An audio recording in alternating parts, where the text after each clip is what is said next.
What's going on, everybody? Johnny Bannon here, the networking guru, and in today's video we are cramming Security Plus because guess what? We know you're working professionals, we know you got busy schedules, and I want to get through all 5 domains of the Security Plus exam in a crash course to get you prepped. Watch this video when you're on your way to work.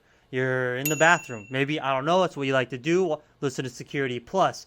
Watch this when you're chilling on the couch, you put the kids to bed. Whatever you're doing, this is a crash course for you. And in this video, we're going to be crash coursing domain 1.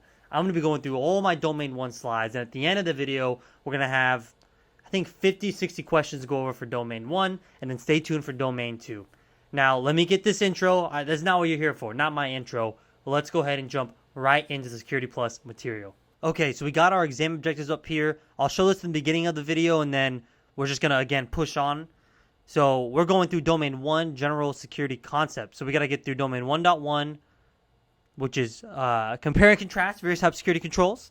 Domain 1.2, summarize fundamental security concepts. And then we got domain 1.3, kind of a little breather before we got this big boy right here, domain 1.4, encryption, PKI, probably our longest section because it is some of the most difficult things to learn as a newbie, someone, you know, new to cybersecurity, you're trying to get certified. And that's going to be the video. And then again, there'll be questions at the end. Now let's get these exam objectives out of here and let's jump into it. So domain 1.1, compare and contrast various types of security controls.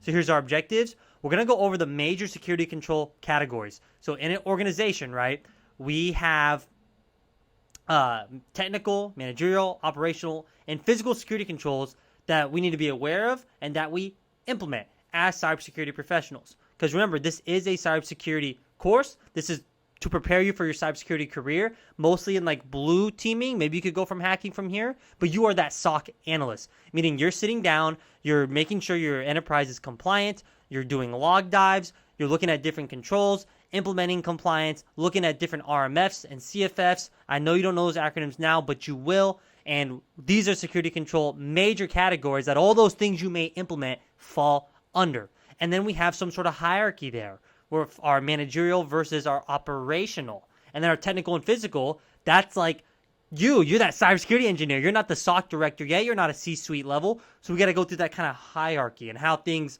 get brought up at the top, pushed back down, and then implemented, how we implement, and who says we need to implement it. You'll see. And then we have our control types. Okay.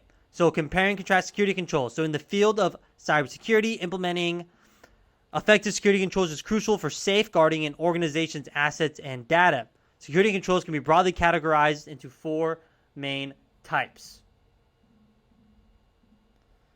Okay, so here is our big pyramid here of security controls. So at the top, we have managerial. So that is our C-suite. That is the guys or gals that are at the top of our hierarchy, of our chain of command. So think of managerial as maybe a CTO, maybe a CISO, someone that sits at those high-level stakeholder meetings with the C-suite. That is your kind of, you know, your backbone. You're a person up there in the C-level executive saying, hey, well, I'm a CTO, I'm a CISO, and here's our perspective as the tech side of the house or the cybersecurity professional side of the house. And then we have operational. So operational, sometimes we can put a level to this. This is like maybe IT director, SOC directors, managers, kind of enforcing and creating policies and procedures based off managerial recommendations. Kind of goes downhill. Now, it's not always like that. Sometimes these can be isolated into their own functions, right? But sometimes it pushes down where management says, hey, we are worried about our risk appetite. We just got hacked or breached. Brand new team. You're the new team. SOC director. We need good cybersecurity controls and procedures and policies. We need them. We just need them. We got to be compliant. So operationally, you say, dope. How can I make this happen? What's our change management look like? What's our incident response look like? Do we have those processes in place? How do I do risk appetite? Do we have business impact analysis? Do we have a long Excel spreadsheet of serial numbers and assets, or are we doing it more in some sort of database management? And then from there, when we say, hey, here's our change management process, and you need to go change the ACL on that firewall, or you need to go update a signature file on our antivirus or our EDR, XDR appliance, or whatever the case may be, that's the technical now.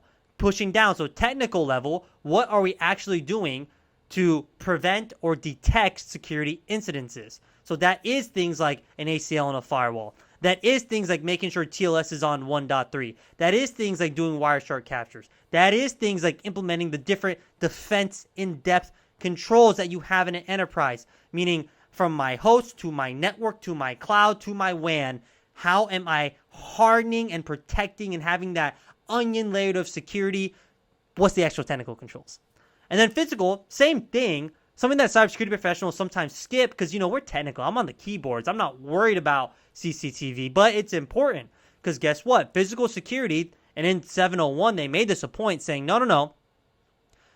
You managing those RFID badging systems, the CCTV system, yeah, you may not be the person up there fixing the camera, but it's something that's in your peripheral. It is part of your due diligence as cybersecurity professionals to make sure that your data centers, your comms closets, your compound, people can't walk in, plug in a Kali Linux Raspberry Pi into the wall jack by the reception desk, and at least not have their face on camera so we can alert authorities, right? So that is physical control. So let's get into it. My face is a little bit too big here. I don't like how it's coming to the text. Let me adjust this. Okay, so managerial controls. Let's go over what they actually are. So managerial controls involve policies, procedures, and governance structures that guide an organization's security efforts. Examples include security policies, risk assessments, security awareness training, and incident response plans. So this is like the governance of all those things, right? So as a manager, a CTO, you're like, hey, we need this. We need risk assessments. We need security awareness training. We need all these policies and procedures in our organization so we do our due diligence. So we're establishing our security frameworks, our governance. So imagine managerial controls like in the DoD, that's where I come from, we follow NIST standards. That's like, hey, we're following NIST RMF best practices, risk management framework practices. So that's something that the managerial control would fall under. Now, who actually implements these, who actually builds the policies, who actually fills out the risk assessments, who manages those things, that's going to be in our next slide. But managerial controls for the exam, for the Security Plus, that is, your governance and your framework. And if you can't understand what that word governance is, that's essentially saying, hey, I work at a bank. I'm in the finance sector. What's my governance? So there's going to be like maybe some standards we have to abide by, either enforced by our industry or by the federal government. So if you're in the finance industry, what is a good example of that? That's PCI compliance. Think if you're in healthcare, what's something that you have to be in compliance with? HIPAA. So that's something that governs the way we build out our infrastructure and our IT infrastructure. Okay, operational controls. So operational controls are the day-to-day practices and measures used to protect an organization's assets. They include practices like access management, change management, and security monitoring. So these are controls that are critical for maintaining the security and functionality of an organization's IT environment. So like we said, hey, so our managerial control says we need to do proper risk assessments. We need to have, these policies. Okay, so if I have to be in compliance with PCI, what kind of access management do I need? So I need network segmentation. So now as operational control, I know from my managerial controls the governance that I need to abide by. So now that's going to affect how operationally I do access management and how, I'm trying to think of a better word for it, how strict you have to be, right? Because we have to abide by that governance. So our access management, how restrictive do we need to be on our segmentation? Our change management, that could also be a best practice thing, but also, by our governance. What kind of change management are we going to have? Security monitoring. How do we set up security monitoring? And again, this comes from a top level. This isn't just, hey, I did this in my last place, so let's do it this way. This is you as the SOC director, an IT, a lead, a principal, cybersecurity engineer, whatever. If you're in that seat, making sure these operational controls are being enforced, you take all commands from the tower, so to speak, from those managerial controls. So these controls are critical for maintaining the security and functionality of organization's IT environment. I always think of this as like really the organization behind all this, right?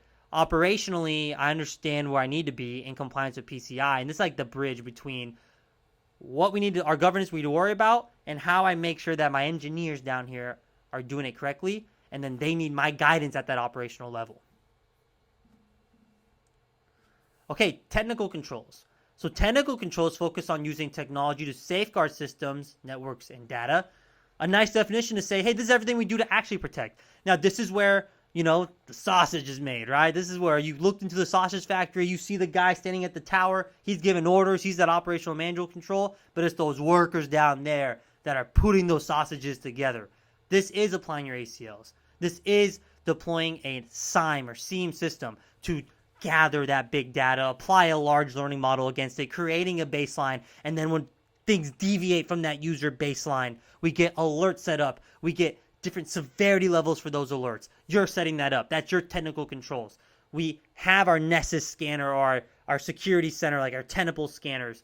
We're enforcing hardening on our hosts. So that is me downloading malware bytes, putting an EDR or XDR system on there. You'll learn these acronyms, don't worry. Endpoint detection response, extended detection response. This is going through that legacy equipment and saying, whoa, I'm going to put you in a little DMZ over here, or a screen subnet zone where we're hardening those ports and making sure that you're as safe as we can be. Those are those technical controls. So these are implemented through software or hardware mechanisms, and that's what actually protects you against those cyber threats. Physical controls. So physical controls involve securing an organization's physical premises and assets. Guys, this is badge readers. This is a security guard. This is a sign-in sheet with the guard there. This is roaming guards. This is your CCTV systems, cameras, somebody monitoring all those cameras, backing those things up to the cloud and to an NVR local, network video recorder. This is putting physical barriers like the bollard you see here. This is called a bollard. A bollard. I think in domain 1.2.4, we go over physical security, and it's going through all those different physical structures. It's real boring. But those are something that as cybersecurity professionals we often overlook, but is needed. I kind of think of this as almost like, it doesn't directly fall under this, but when I think physical, I'm like, does my generator, I kind of group power into this. It's not completely correct, but it's something that, it's not my expertise. Like, I don't know how to set up bollards, but it's something I need to be aware of as a cybersecurity engineer, right? I wish I could edit that out. Power has nothing to do with this, but it's just something you think of as an engineer who's been doing this for a while. You're like, okay, I don't know how to set up that bollard. I don't know how to set up that CCTV system. Maybe I could read a manual. I don't know how to drill those RFID badge things into the walls and make them all connected, but I know I got to worry about it because I know it's part of my security. So those are the four major control categories. Now let's get into the actual type of controls, because everything we talked about. So when I talked about a SIM, learning big data, applying a large learning model on that, creating a baseline, getting alerted when something deviates from that baseline. What type of control is that? Oh, it's technical. It's very technical. But what is it actually doing? That scenario I just painted is detecting. It's alerting me about something, applying different SEV scores that may be based off some sort of CVE, common vulnerability enumeration number, whatever the case may be. And it's detecting me. So it's a detective control. It's a technical, detective control. When I implement a firewall, a next generation firewall, and I'm doing URL filtering, or I implement a secure web gateway, or a web-based firewall, and I'm preventing HTTP sessions, that's a preventative control where I'm blocking something. Let's say one of our servers get exploited, and I go in and fix that server, and I get, we had ransomware go on our storage database, whatever the case may be, our NAS, our network attached storage, and I go in and I back up to a restore point that doesn't have that ransomware. I corrected that. That's a corrective action. Let's say I put a sign that says, warning, you walk through this door, we're going to have 5 angry cybersecurity engineers trying to take you down. That's a deterrent control. Maybe not a good one, because you may not be scared. That's deterrent. It's not physically stopping you, not even alerting anybody, but it's trying to deter you, trying to scare you away. I have a legacy server that I know is legacy, and ain't nobody patching that server for nothing. Maybe I'm in an OT environment. So I put that in its own little screen subnet. I segment it away from the production. I harden the ports as much as I can. I put a firewall in front of it so I can monitor everything. That's a compensating control. I can't correct that legacy server. I can't upgrade it right now. For whatever reason, it's too critical and I can't upgrade. So I compensate for that lack of security I have. Those are our control types. Last one, directive. I always have to read the slide on that one. I will keep it real with you. I have to read the slide on that one. It doesn't just come off the noggin. So let's break these down a little bit more. So preventative control. And remember, this can fall under any of those major control categories. It doesn't have to be technical.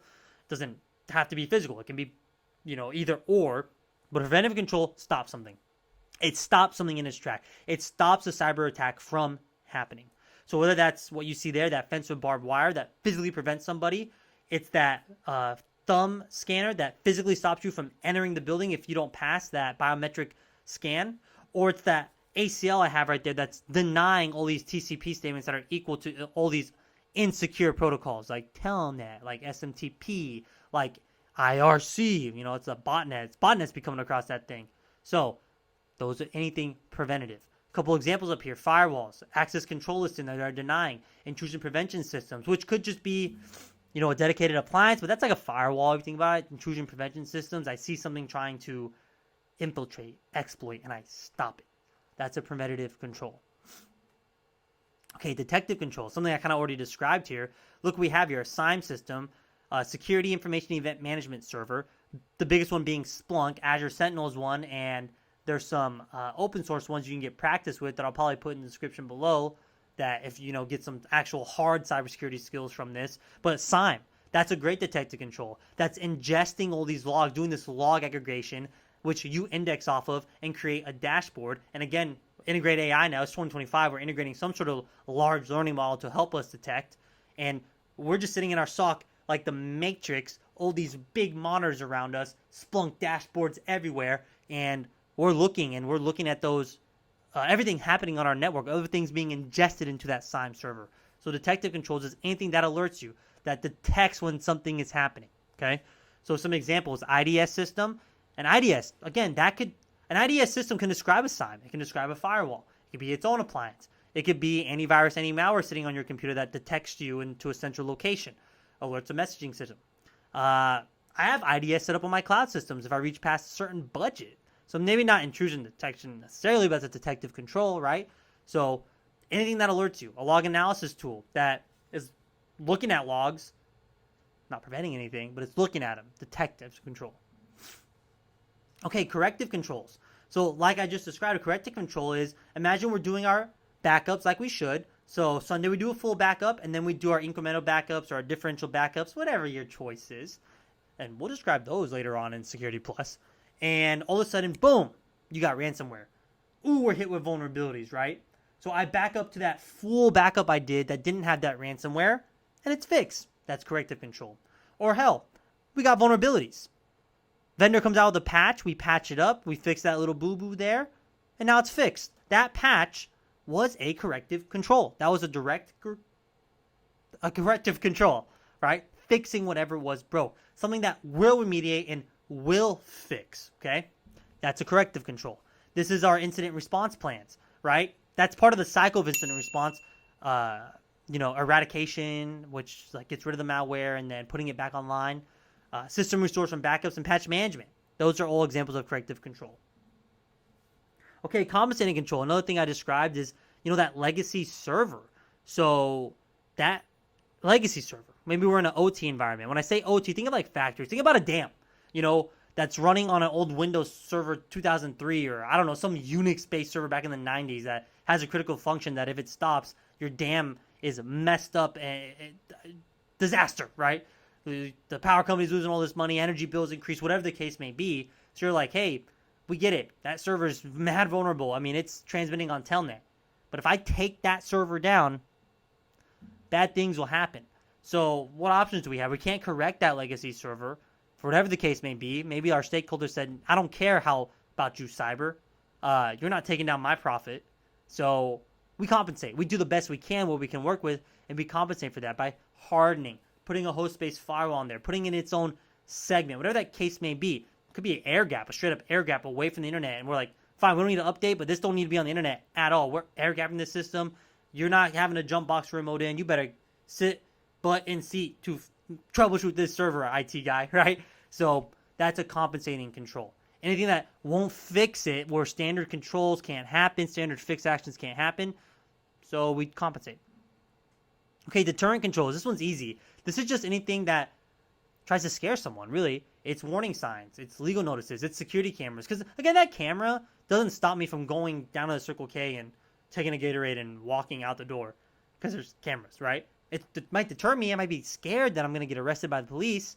But it's just a deterrent. Okay, then last, directive controls. So directive controls guide users and organizations on security policies and procedures. They provide clear instructions and guidelines for maintaining security. So this is like, hey, cybersecurity awareness is due by April 20th. Hey, read this AUP, read this security guideline when you're doing cross-domain stuff. You know, I'm from the government, so unclassed to secret or something like that. Hey, that is proprietary information, so if you want to put it on our guest network to show potential investor, here's a security guideline for that. Redact some things, blur some things out. That's a directive control. Something that you can read, an SOP, something that says, oh, I should be handling this tool, this technology like this. That's a directive control. Okay, so that's it for domain 1. Let's move on to domain 2. All right, domain 1.2. Now moving on, we're going to be going over the CIA triad. So this is domain 1.2. We're going to go over all these objectives, but we're starting with the CIA triad, kind of some of the basics of cybersecurity by going over this. So introduction, the CIA triad is a fundamental concept in information security. It kind of describes the 3 ways we look at our IT infrastructure and architecture from a cybersecurity perspective. We want to protect it. We want to make sure stuff is unreadable, it's encrypted, it's protected, we have access control. That's the confidentiality. We also want to make sure that we have integrity of our data, making sure that, from client to destination, from sender to receiver, we have integrity. When we're downloading stuff, that stuff hasn't been changed. Use that with hashing. And then, of course, we want to have availability. We don't want to put too much security controls on our infrastructure, on our hardware, on our end devices, on our servers, whatever the case, and then make it hard to use. We also have users to think about. So in cybersecurity, remember, we're not the revenue generating function of the business. We're there to help protect the business assets. But sometimes that could look as, to the revenue generating departments as detrimental. Because if I'm locking down their systems, make their job harder. So we want to make sure we have a balance of all 3 in this CIA triad. So now let's define these. So confidentiality. This ensures that sensitive information is kept private and accessible only to authorized individuals or systems. So this is describes a couple things. When you hear confidentiality, automatically start thinking of encryption. And we have our encryption section in this domain, so we'll get to it. But essentially that means when we encrypt it, it's not readable to an outsider. So we change our plain text into ciphertext. That's encryption. Pretty much a technique to say, hey, you're not going to be able to see this if you're trying to do some sort of man-in-the-middle attack, or if you're just unauthorized to see it. You don't have the key to decrypt. We'll get into all that. And then also need to know. So confidentiality also deals with access control, meaning when we implement role-based access control, the principle of least privilege, when we're doing our identity access management. So identity access management, IAM, all these acronyms coming right at you, RBAC, principle of least privilege. Essentially, it can be as simple as when I make a folder on my desktop and I share that out to the rest of my coworkers, maybe I don't want to share it with accounting. Maybe I don't want to share it with sales. Maybe I just need to share it with my team. So I put permissions on there. Only those that need to access it will have the access to do that. That's all confidentiality. Now, obviously in an enterprise, just to actually go back here to confidentiality, in an enterprise, this could mean a lot of different things, right?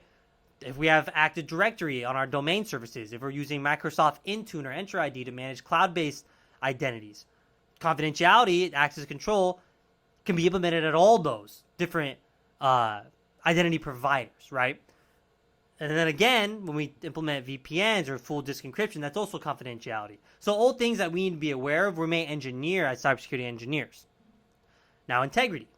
So integrity, by the definition, ensures the accuracy and trustworthiness of data. It guarantees that data remains unchanged by unauthorized or malicious parties. So we're going to go over 2 things here with integrity. First being hashing, essentially data validation. Where when we hash a input, so imagine I have this text input here, hello world, and I want to run a hash against it. So what happens when I run that hello world text through my hashing function here, SY0-256, which we'll get into the hashing functions in our encryption section.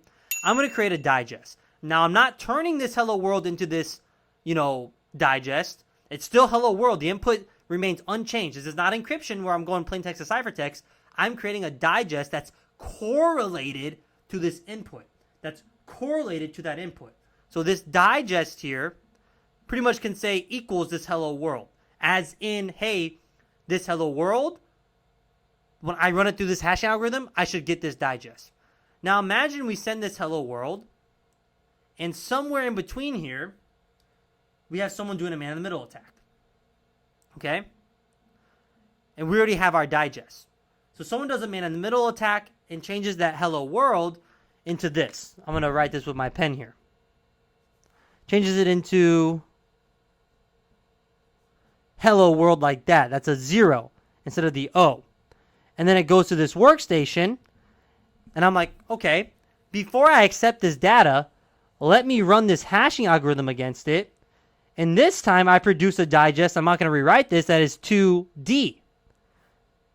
So this is my original digest that equals hello world written like this with this input with O's right here. But I got this input because someone did a man-in-the-middle attack. And I ran that hashing function against this again. And my digest came out different. Well, guess what? It doesn't have integrity. That data was changed somewhere. Because if it wasn't, and I got this input, I got to send it to another user, and this time there was no change in that data, and I run that hashing algorithm SHA-256 against it again, and I produce the good digest, the one that is the original digest, it's the same, we have integrity. We're good to go. So that's one way to validate integrity in our devices. Now, integrity also defines change management. So the process to track and approve changes. So when I got to go change an access list that could potentially block legitimate traffic, I put in my maintenance window and I say, I'm going to do this. And my organization says, well, we need to make sure that we validate this and we have integrity before you make this change, meaning let's put this to the change management meeting, the change management board. Let's have engineers review this. Let's have a rollback plan. Let's track how you're doing it. Some sort of versioning control maybe, if we're like in some Git ops, some version control system. And that way, if you do implement the change, there's a mistake, we had that integrity to roll back, right? So change management is also part of integrity. Okay, availability. So availability ensures that systems and data are accessible and operational when needed. So as a function, this just means, can our users access what they need to in a timely manner and in a easy manner? That's really what it boils down to. Now, when it gets more technical, we have things like load balancing, disaster recovery, redundancy, high availability pairs when it comes to our network infrastructure, different availability zones replicating data between each other in our cloud data centers if we have cloud-based resources, a load balancer for our web server farm, or a load balancer in front of our virtual desktop infrastructure. It's all those things, but essentially it's, as cybersecurity engineers, we're ensuring that the resources that our enterprise users, our customers have to access is highly available for them. And there's techniques for that. It's also, disaster recovery. So do we have redundancy, as in do we have a redundant system? Are we doing our backups? Do we have continuity in case of disaster, natural disasters, incident response, right? Exploitation. Are we distributing network traffic with load balancing? Are we implementing Kubernetes to scale out our containerization, our clusters, container clusters that are running applications for our enterprise? It's all that. It's just making sure we're highly available for our users. Okay, now moving on to our next section in domain 1.2. Now we're going to go over AAA. That's authentication, authorization, and auditing. Another fundamental security concept especially when it deals with network access and identity access management. So AAA. AAA is an acronym that stands for authentication, authorization, and accounting. The authentication, imagine that is your user, that's your identity that's being granted access to the network. Not what you can access, it's just being granted access. Meaning, yes, you can become part of our domain. Yes, you can access our network, and we'll give you an IP address, and you'll have access to our network. Now, how do we verify that identity? How do we do the authentication process? So there's so many different protocols we can talk about that do authentication, from web-based single sign-on methods like SAML, OAuth, OpenID Connect, down to enterprise-level things like LDAP, NTLM, Kerberos, kind of, down to network protocols like TACX, Radius, and 802.1x, kind of network access control, right? But all these different protocols do the same thing. They just verify an identity, right? That could be an identity of a user account, an admin account, a service account, or even a system, right? Like a computer joining an Active Directory domain. That's authentication, verifying identity and granting access. Now, all those protocols I just talked about we'll probably define later on in the Security Plus course. But what are the factors we use to actually verify identity? So obviously, everyone knows about a username and password. That's a factor that we all know and we all use. Does the username and password that the user is presenting me match what I have in my database for this user and this password? Is it matching? And if it is, you're granted access. That's one factor. We have three major factors we're going to talk about. And you may see this as multi-factor authentication. We have another slide in the future that kind of defines it more, multi-factor. It's its own dedicated slide. But with authentication in AAA, we're going to go over these authentication factors. And then specifically AAA protocols, when like you hear it on a test, in the real world, AAA protocols are typically dealing with the network as well, just to let you guys know. Even though authentication as a standalone thing happens in all those web-based protocols I talked about, all these single sign-on methods, whatever. When we talk about AAA, we really are mainly talking about TACX and Radius. Those are AAA specific protocols that can do all three: authentication, authorization, and accounting, okay? Just to let you know. But sometimes you may hear in your day-to-day, oh, our authentication process to Google's down. So not necessarily that API trust relationship that you have that's using Google as a central identity provider is using OpenID Connect as a AAA protocol. It's just doing authentication. It just gets real confusing because you see these terms repeat in different ways, in different scenarios, different technologies. Authentication means authentication no matter what you're doing. AAA, we're going to be talking about protocols like TACX, Radius, and Diameter. I've never seen that used in real world, but the upgraded version of Radius. Back to the slide. So, authentication factors we're going to talk about here, though. These are the multi-factor authentication factors. It's something you know, something you have, and something you are. So something you know is something that you create, something you make up in your head. That is a username. That is a password. That is a PIN. That is a passphrase. That's something you know. So that's the simplest way, username and password. A PIN when you log into your Microsoft Windows machine. Something you have. That's physical. That's in your possession. Something that you're supposed to safeguard. That's your phone where you get are you trying to sign in from the YouTube app? Right? Or are you trying to sign in this Google account and YouTube app pops up? Yes, that's me. That's physical. It could be a physical card. You could have an access card. In the DoD, we have CACs, common access cards, that we plug in with a little chip on there. That's a physical access token. Smart cards, security tokens, mobile authentication apps, authenticator app on your phone. That's something physically in your possession. The third factor is something you are. This factor relies on biometric characteristics. So this is a face scan. This is a fingerprint scan. This is an iris scan.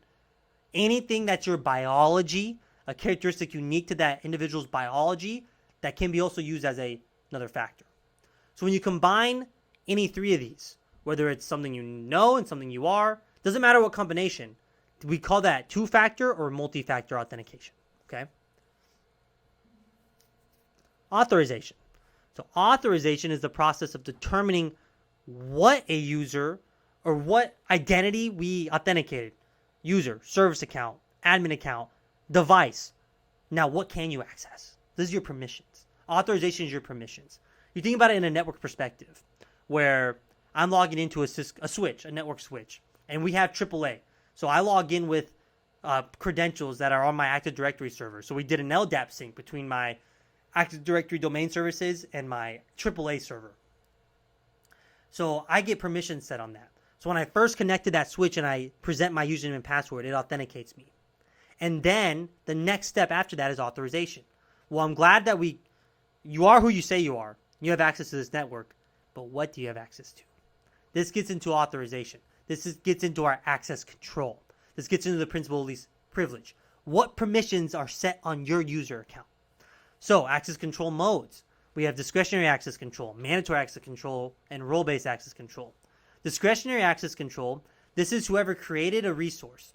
So if I go create a folder on Windows, which is the default access control mode for Windows, discretionary access control. I go create a folder. I right-click, go to properties or settings, security. I set the read, write, and execute access and who can. The owner of that resource sets the permissions. That's discretionary access control. Mandatory access control. That is a need to know. So that is, I become part of an organization. I get hired on as an IT administrator. And they say, you're going to be the service help desk for these departments. But our research and development department, you're not there yet, kid. You cannot access those systems. You don't have a need to know because we don't trust you yet. You're a tier 1. We put tier 2s over there directly to interface. People that are more experienced because that's the people that need it the most. That's need to know. Hey, your clearance is only good for secret systems, so you can't work on the top secret systems. That's mandatory access control. Role-based access control, RBAC. That is based on your role, we're going to set permissions. So this kind of follows principle of least privilege as well. So if I get hired on as a junior network admin, or I get hired on as a junior cybersecurity engineer, maybe I don't get root access to our patch management system. Maybe I don't get admin super user privileges to our scanner. Maybe I don't get privileges to rebuild our scanner because they don't trust me to mess it up. But I can get access to that scanner to run our scans, to query, to do maybe non-credentialed scans. That is role-based access control. And if I'm in cyber, I should not have admin access to the database, right? I shouldn't be making database changes because I was hired on as a cybersecurity engineer, not a SQL database administrator. So that's the roles. Getting permissions that fit your role and not extra. And that's also kind of coincides with principle of least privilege as well. Now, for authorization, really what this gets down to is just set permissions correctly. Set the permissions correctly for whatever their department is, wherever that user is. Okay, accounting. So accounting, also known as auditing, is just tracking. It's tracking events and actions of a user. That's it in its base. Whether that's in a log in Windows or at a Cisco AAA server, like a Cisco Identity Service Engine, a AAA server that says that network admin that logged in that device using TACX, we authenticated him. He sent the TACX authorization packet. We gave him privilege level 15, so that network admin has full control to make changes. And now every command he sends, we're tracking that and storing it in our ICE, in our TACX server, in our AAA server. So this helps us have that audit trail. It logs, it monitors. If we see something goes down and we're like, whoa, this came down out of nowhere. Are we in a maintenance window? No, so it went down. And nothing happened. No power outages. No cable broke on us randomly. Well, let's go to ICE and let's see what happened. Oh, there's our junior network admin. He shut down the trunk. That's accounting. And that's the power of accounting in AAA. The ability to audit and track. Okay, let's move on to our next section. All right, continuing on with domain 1.2. Now we're going to go over zero trust architecture.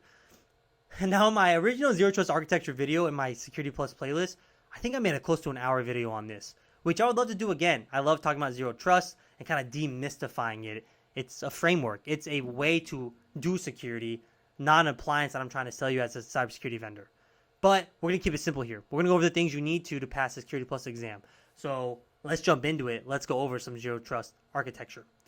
Now, zero trust architecture, just to give you some background, this was created because of our growing enterprise got out of its little nest. And what I mean by that is in enterprises in the early 2000s, the 90s, you had to sit in an office chair at a headquarters building or at an office where I got to control that entire perimeter.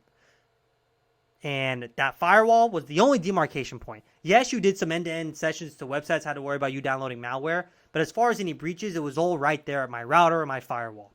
Well, that started to change. We started having remote users. We started having applications in the cloud. We started having all these different enterprise resources everywhere and users everywhere.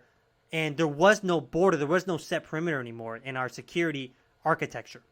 So zero trust architecture was kind of built to attack that, to tackle that, to say, hey, no matter where a user is, a subject, no matter where someone is in our network, when they try to access something, we're going to always verify them. Zero trust also taught us another thing.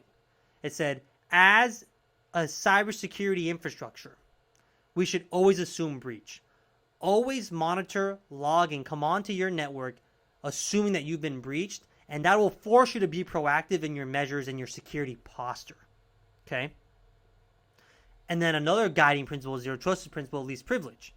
So we can authenticate a subject every time they try to access a network object or resource. Every single time we can authenticate them. We can put advanced authentication, multi-factor. We can do contextual awareness. We can do all this fancy stuff in our authentication process to re-verify a user. But what happens if that user has privilege creep? What if they have too much permissions? I can authenticate them 10 different ways. I can make them do a fingerprint, an iris scan, a facial scan, a PIN, a password, 2 physical tokens. They pass all that, guess what? If they have permissions that they shouldn't have, then that's a security violation in the zero trust architecture in general, right? Zero trust, I feel like, just took all these security principles we already had and bottled it up to one thing and said, this is it. This is the whole framework you should follow to have tight security, right? So another guiding principle of zero trust is principle of least privilege, meaning only set the permissions that are needed, which we just talked about. It's RBAC, it's principle of least privilege. So if I were to write out the guiding principles, the 3 things you need to remember for zero trust, it's 3 core tenets or principles, is 1, always assume, that's a U, always assume breach. 2, never trust, always verify. So always assume breach. Be proactive. Have your defense in depth systems. Have detective systems that work. Have a SIEM, have an IDS, have EDR, have XDR on your host that are logging, that are monitoring, that are sending alerts. Have it on the network. Have it in your cloud. Have it in your remote workers. Always assume breach at every single level. Use whatever frameworks you have to help you with that. Cyber Kill Chain, the MITRE framework. Use whatever tools to help you with that. To be proactive. Have threat hunting as part of your job roles, right?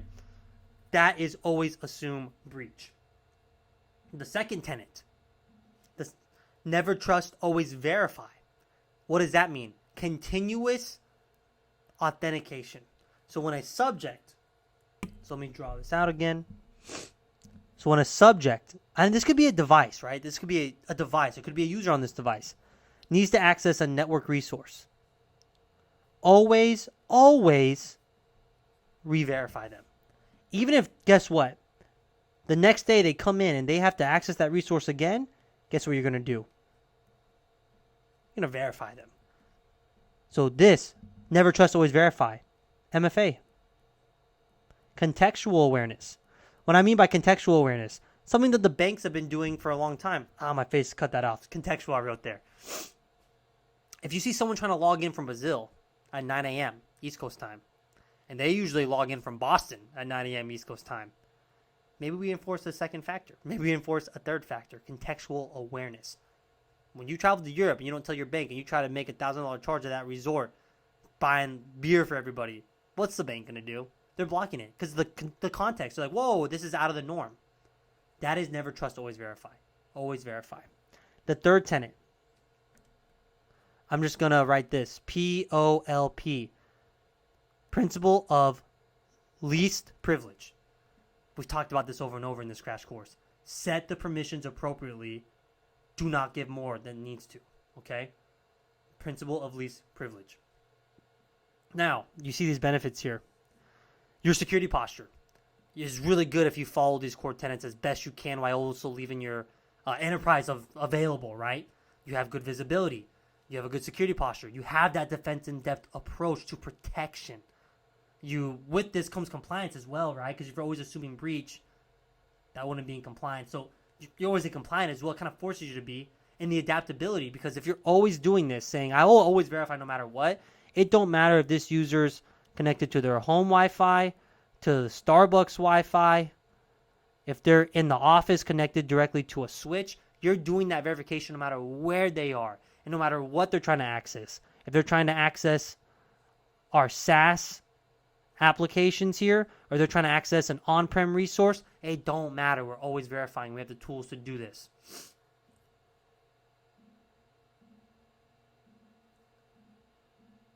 Okay, now the zero trust control plane. So the control plane is kind of where we, as the administrators, go configure this, okay? This is where our config... So we're doing Enter ID, Microsoft Intune. That's the control plane for our IAM. And if we're saying we're in a zero trust architecture, that's a component, a control plane component. So in the control plane, we have these 5 things. Adaptive identity. Adaptive identity ensures that user and device identities are verified continuously based on context, behavior, and risk factors. Which, I'm talking about Azure, it's just what I know. We have like PAM in Azure. We have conditional-based access control, which is this adaptive identity, where we can add contextual awareness if we have a P2 license. Okay, enough cloud. Threat scope reduction reduces the attack surface by limiting access to only what is necessary. That's the principle of least privilege. We reduce our attack surface because guess what? If that user permissions are set to only access this cloud resource and this one enterprise resource, then they shouldn't be able to attack our other resources. Policy-driven access control. It's based on policy, meaning instead of just username and password, it's contextual information. Again, it's user attributes. It's device health. It's the device accessing the network. And we see CPUs at 90%. Whoa, that's weird. What's going on there? We got a crypto miner on there? Like, what's going on? Policy administrator. This is the administrator responsible for defining. So this is agnostic, right? When Zero Trust Architecture and the NIST 800-207 came out, that's the framework for Zero Trust Architecture. That's like the white paper, you could call it. A policy administrator, that could be anyone. That could be the cybersecurity engineer, security engineer, system engineer, sysadmin. It's the person doing all this, right? Configuring all this. And the policy engine, this is whatever is now enforcing that. So again, if I'm using Microsoft Enter ID and Microsoft Intune, that's my policy engine where I'm applying all this. If I'm using Cisco Identity Services Engine for AAA and TACX and Radius network access control, and I'm doing all this for my network devices and my admins accessing my network devices, ICE is my policy engine. Maybe we have a combined policy. Maybe we have a centralized identity provider. Maybe that's the policy engine, right? So it's kind of just, it's agnostic. It's like, hey, any of these things could be your policy engine. Okay, implementation considerations. So now the technology is in there. So how can we achieve some of these principles? Well, we have endpoint security. We can implement something called EDR, endpoint detection and response, on our host devices. Antivirus, anti-malware. XDR, which is extended detection and response. Main difference between the two is endpoint detection and response is installed locally, and it kind of does things locally, where extended is cloud-based, meaning there still might be an agent on that device, but it's being controlled in the cloud kind of architecture. Continuous monitoring. So having SIME, having continuous monitoring on our network, or just aggregating logs from every single server. Network segmentation. So whether that's north to south, east to west traffic filtering, and a traditional network north to south, we got VLANs, we have OUs, group policy on those OUs that are related to a subnet, that's related to a VLAN for the sales team, right? You kind of see where I'm going with this. Or micro segmentation in the cloud, where each VM in a subnet that's on a VNet has its own network security group rules on it. That's micro segmentation.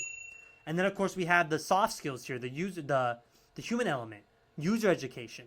So are we teaching our users as best we can kind of these zero trust principles to help us in protection, right? And then compliance and reporting, regular audits. That's part of zero trust. Making sure we're in compliance with whatever our governance is. Federal government, finance, health, whatever our governance is, are we in compliance? And are we reporting that? And are we getting good audits done? And now again, this is from the actual NIST Zero Trust Framework documentation, which if you want to learn Zero Trust, you can listen to cybersecurity vendors if you want. They're pretty good. They're trying to sell you something. But this is it. Go read this, right? Go read the Zero Trust Framework. I've read it. It's not, it's not like the most fun read. It's not like, amazing. But it's good. You'll learn Zero Trust. So this is how they kind of lay it out, where they have the control plane here. Remember, that's our policy engine, the policy administrator. And then the policy enforcement point, the data plane. It's where, the actual subject is going to, and then that policy enforcement point's enforcing whatever policy we put down for access control, monitoring, MF, multi-factor authentication, whatever. So it's untrusted, and then once it passes that policy enforcement point, it's trusted, and they can access our object, right, our enterprise resource. And then on the sides here is just everything that goes into this, which we kind of already talked about, right? Okay, so that's Zero Trust as short as I can make it. Let's move on to domain 1.2.4. Okay, domain 1.2.4. Now we're going to go over deception and disruption technologies. Okay, so a little overview. So deception, disruption technologies. Really, we're just talking about a software, files, virtual machines, or a whole network that's just there to trick an attacker or a hacker or a threat actor, whoever it is, into attacking this fake file, network, token, VM, and then tracking and monitoring what they do to see who's going to try to attack or maybe track down insider threats. So, definition. Deception disruption technologies is a proactive cybersecurity approach that uses deceptive tactics to mislead and disrupt attackers, protecting critical assets and networks. So, key principles. Deception technology creates a hostile environment for attackers by luring them in to decoy resources and away from real assets.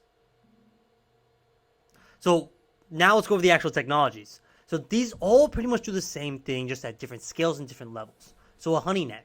This is a collection of systems and services set up to simulate a vulnerable network. So this tries to simulate your enterprise. This will have multiple different devices, software, applications in it to emulate your real network to see how an attacker would attack the network.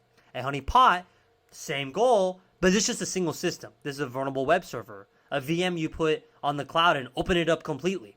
A honey file also does the same thing, but this is just a single file. The point of this is, yeah, it's the same. It's a decoy, it's deception, but really it's like, I name this passwords.txt, and I want to see who in my environment is trying to open that up. I get an alert, and I say, hey, why is Jim from accounting trying to open up a passwords file? So we log that, and it sends out a beacon to us, the security administrators, that says, hey, this user is trying to access this file. That's a honey file. This used to be called decoy file, so if you see it out there in the world as that, they're synonymous, honey file and decoy file. Okay, that was a quick one. Now let's move on to domain 1.2.5. All right, finishing up domain 1.2. Now we're going to go over physical security, and guys, this it is a little boring. We're really just going to go over all the different physical security mechanisms or things and the objectives. Let's get into it. Okay, so bollards. Those are posts or obstacles that prevent vehicles from moving through an area. These are preventative. So we're going to go over the control type too with them. Sometimes questions will be asked in like our in CompTIA, right, that are like, oh, you need to prevent a vehicle from getting onto your compound or a curb, or you need to prevent somebody from tailgating. What physical access control do you use? And we use that term prevent or detect or deter. So it matters, right? But a bollard, those posts to prevent vehicles. This used to be called a man trap. Now it's called access control vestibules. I always feel like I'm not pronouncing that right. It sounds like I'm saying vegetables. But anyway, these are man traps that are physically designed to prevent unauthorized access to people trying to piggyback or tailgating in. It's just two doors you need to get access to. So the first door to badge in, then the second door to badge in again. And the idea is that if someone is tailgating you, you can notice it and then be like, hey, where's your badge? Go through the door you have authorized access to, and then they're stuck there. It's a trap to trap that man following you or woman. Badges. So badges they're part of our overall RFID badging system, but we consider that a physical security thing.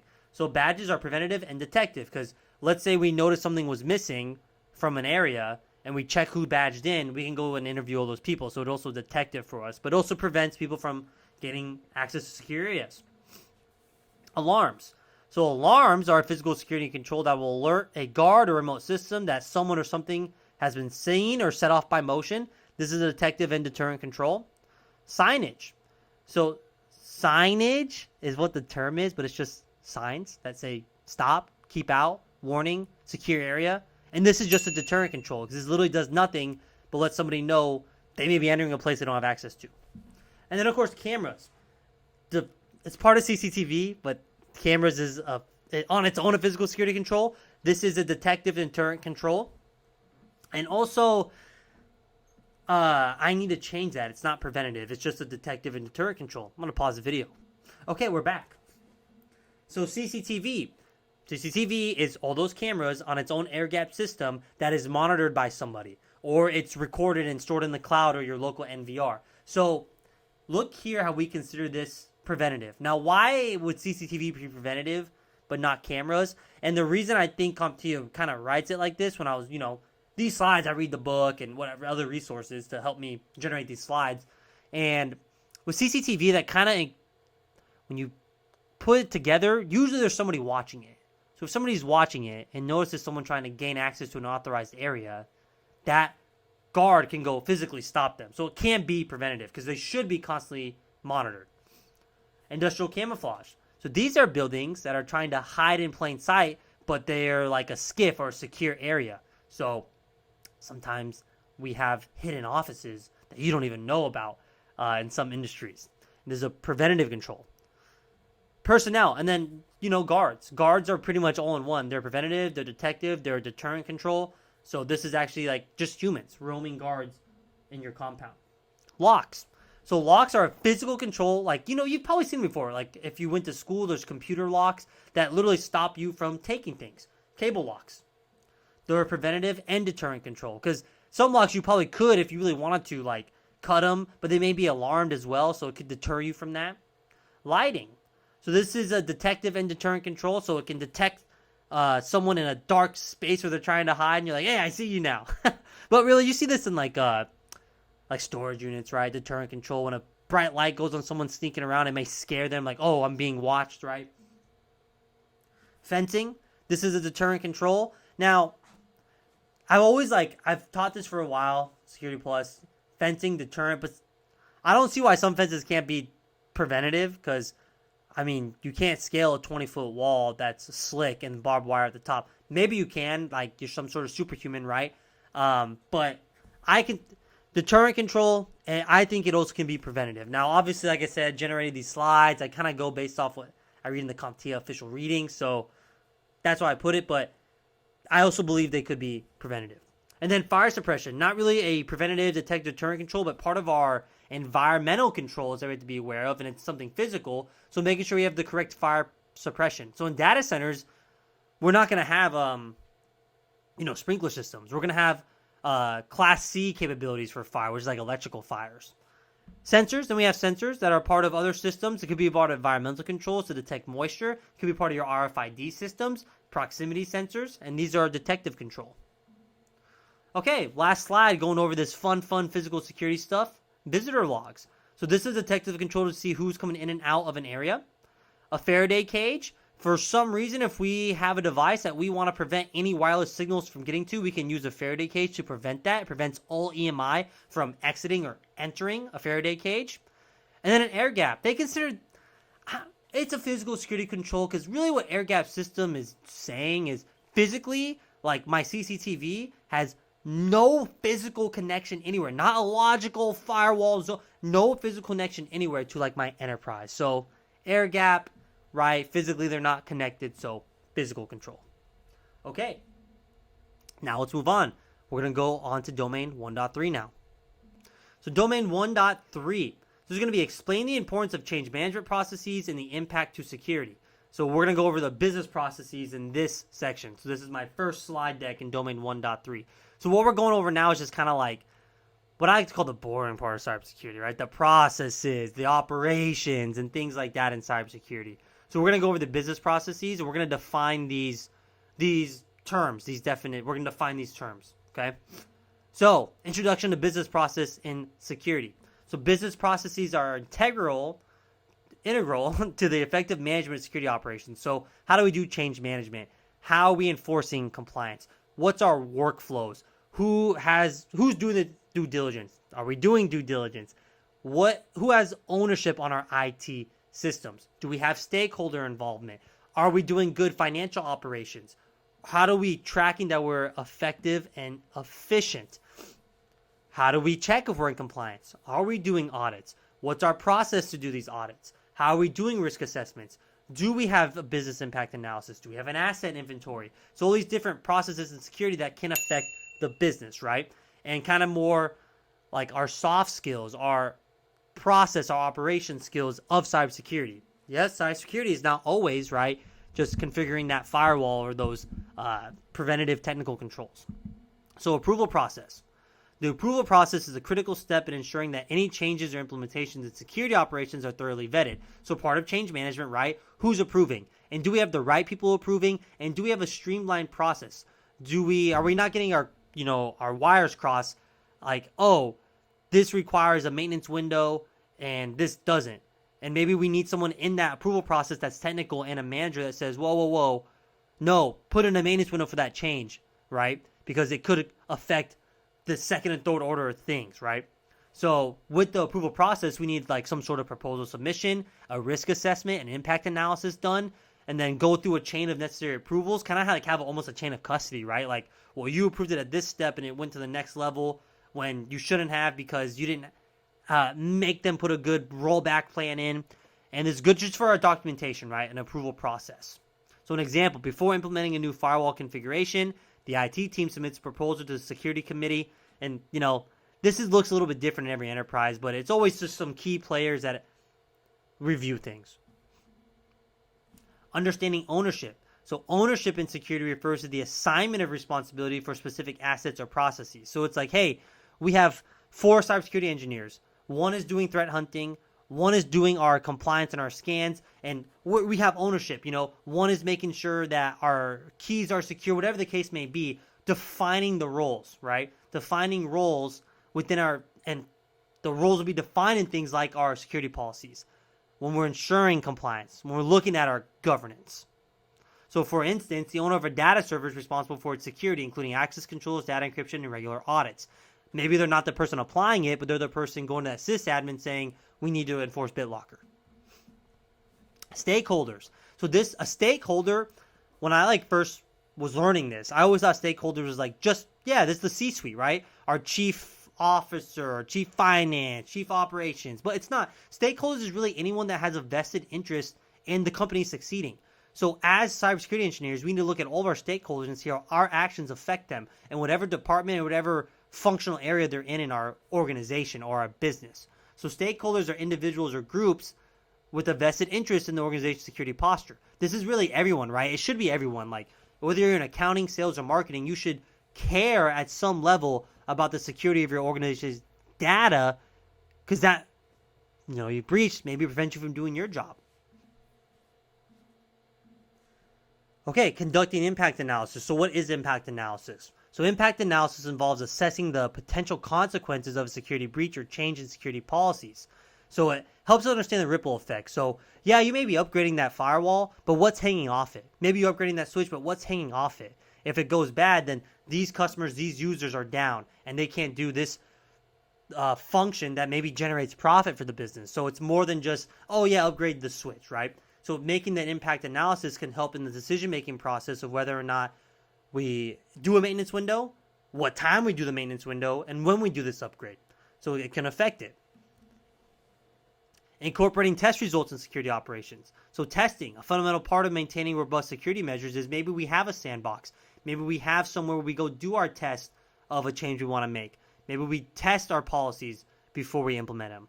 We have some sort of procedure that says, hey, I can kind of prove that when I go implement this in production, that this happened in our test environment. So I have some level of truth and evidence that this will or will not happen. A backout plan. A backout plan is a contingency plan used to revert changes in case of implementation failure. So just saying, hey, I'm about to update this. If it goes down, if this third-party app goes down, if users lose connection, I'm in my maintenance window, and my backup plan is I revert it back to how it was before, the last known good configuration. So we're just planning for potential failures. Okay, now I've been saying it, maintenance window. Before any change, really, so I've seen some enterprises where we're changing a host name on a switch, or we're enabling something that is just for management, like console management, that doesn't affect actual data for users, and maintenance windows for everything, right? Some enterprises are saying, hey, if it's going to affect an architecture, if it's going to affect user operations, that's a maintenance window. If you're just changing the color scheme of a management console, maybe that doesn't need a maintenance window, right? But making sure we have them, making sure we're doing them at appropriate times too. If you're doing an upgrade, for instance, that could affect third-party things, all users, maybe don't doing that during your peak hours. Maybe you come in on the weekends or your crazy hours at 9 p.m. when no one's on site, and that's part of being a network engineer or a security engineer or a system admin or a cloud engineer, putting in these maintenance windows and planning for outages at a time when we're not conducting regular business, right? So that's what a maintenance window is. Okay, then SOP, standard operating procedures. So this really applies to anything. This could be part of how you apply governance, your IAM configuration. Really anything can have an SOP in security. So standard operating procedures are detailed, written instructions to achieve uniformity in the performance of a specific function. Again, this can apply to anything. This could be for sysadmin, network engineers, cybersecurity engineers, and how they respond to any scenarios, any upgrades they've done before, an SOP on how to put in maintenance windows. It's something that we do in an organization. Okay, now let's move on and let's finish up domain 1.3 in our crash course. Okay, so finishing up domain 1.3 of our change management processes and the impact to security. Now we're going to go over the technical implications. So technical implications, like how do we do these changes and what will they affect technically? And then we're going to talk documentation and version control as well.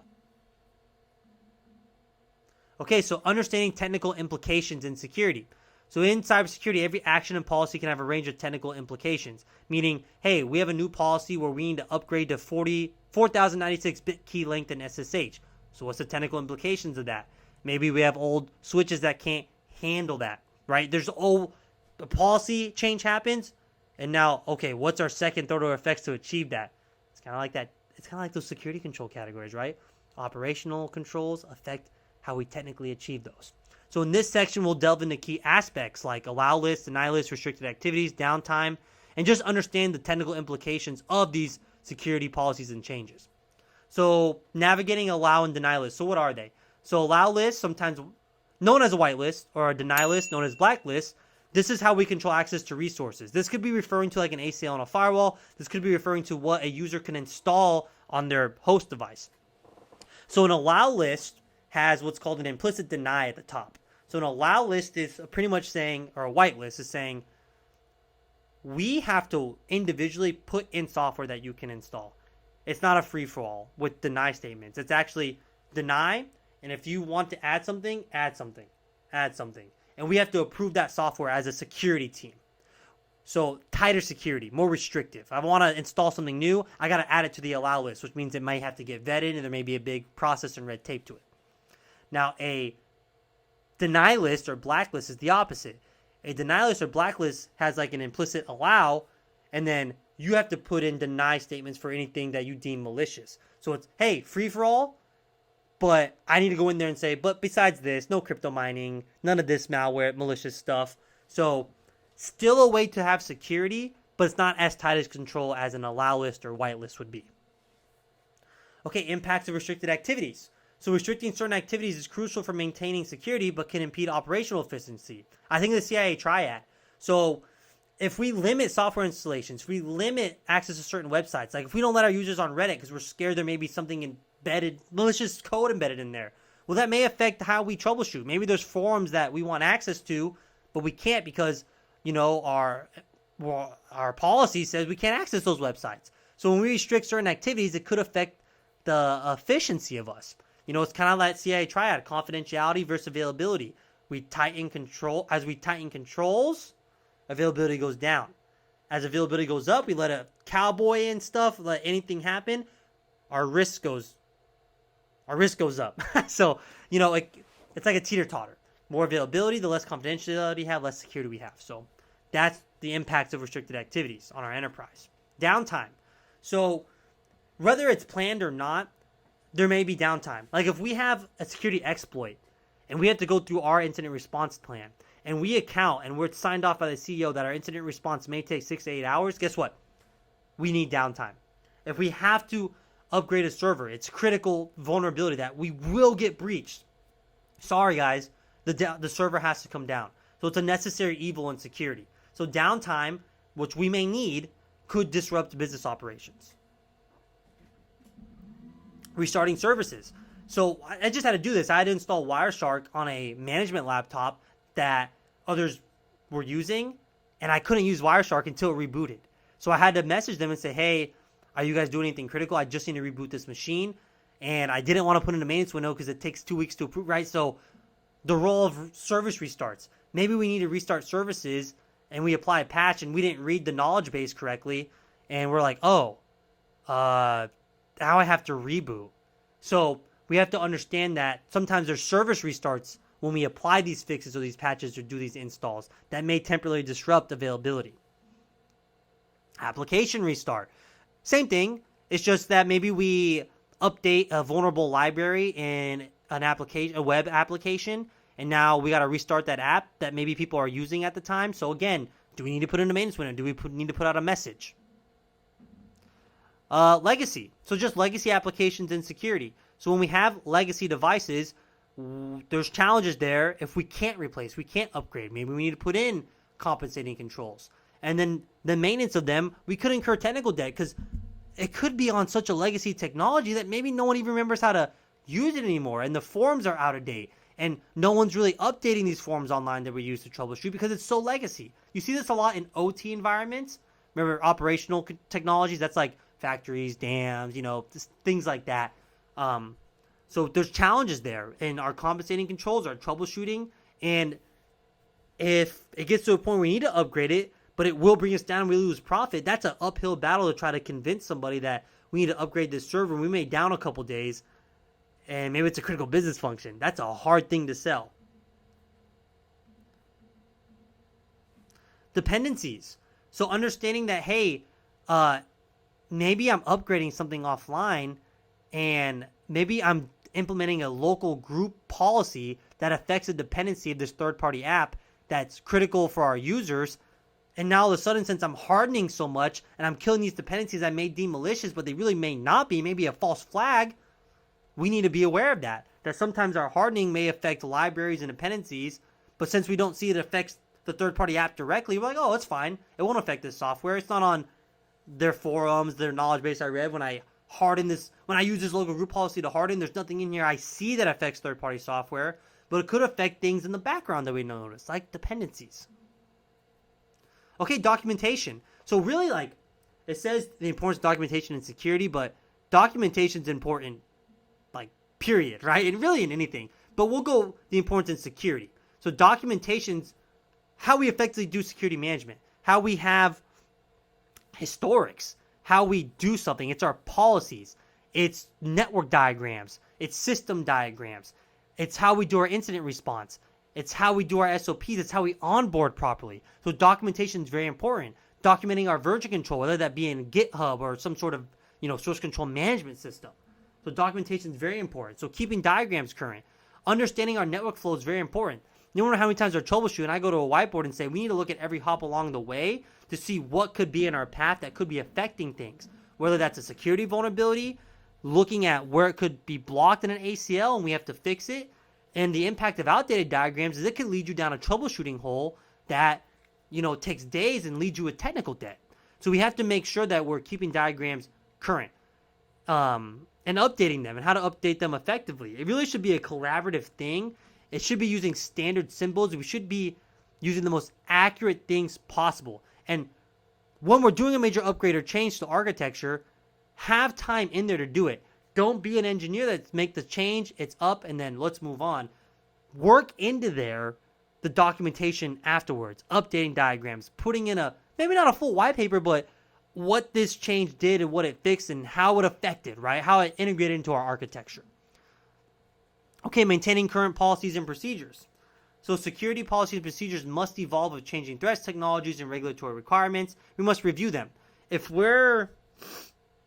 have a compliance policy from 2011 because we haven't been doing our due diligence, that could be a problem.